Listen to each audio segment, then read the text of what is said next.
Auto rickshaw permit बंद करण्यासाठी कुठलीच संघटना रस्त्यावर उतरत नाहीये किंवा लढा देत नाही। आपला लढा आपल्यालाच द्यायचा आहे आणि हे परवाने बंद करायचे। पूर्वीच्या काळी 2000 कमवणारा रिक्षावाला आज कुठंतरी 1000 रुपयावर आलेला आहे आणि नंतर तो 500 वर येणार आहे। त्याच्यामुळं आपली रोजीरोटी वाचवायची आहे मित्रांनो आणि आपल्या ताटात जास्ती लोकसंख्या गोळा करायची नाहीये। त्याच्यामुळं आपण आता हा ट्रेंड चालवणार आहे, ऑटो रिक्षा बॉयकॉट परमिट। तर हा ट्रेंड चालवण्यासाठी तुम्ही जास्तीत जास्त कमेंट करा मित्रांनो। येणाऱ्या पालिका इलेक्शन पर्यंत हा ट्रेंड चालवायचा आहे, नाहीतर आम्ही ड्रायव्हर लोक मतदानावर बहिष्कार टाकू। जेवढ्या जास्तीत जास्त कमेंट येतील मित्रांनो तेवढं आपल्याला कळेल की सगळ्या रिक्षावाल्यांची इच्छा आहे की परमिट बंद झालेच पाहिजे। त्याच्यामुळं तुम्ही जास्तीत जास्त कमेंट करा।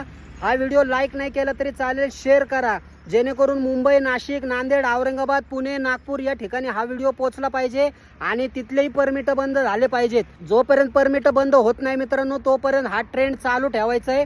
ऑटो रिक्षा परमिट बॉयकॉट हा ट्रेंड चालवायचा आहे। सगळ्यांनी सोशल मीडियावर इंस्टाग्राम, फेसबुक, व्हॉट्सअप, यूट्यूब या ठिकाणी आपला इमेज चेंज करायचं आहे। बॉयकॉट ऑटो रिक्षा परमिट हा फोटो लावायचा आहे, त्या ठिकाणी सगळ्यांनी स्टोरीवर ठेवायचं आहे। तर बघू आपण जास्तीत जास्त कमेंट आल्या तर हा ट्रेंड चालवणार आहे पुढं। जर नाही कमेंट आल्या तर हा आपण इथं स्टॉप करतो मित्रांनो। बघू आता किती रिक्षावाले यामध्ये सहभागी होतात सोशल मीडियाच्या माध्यमातून। धन्यवाद।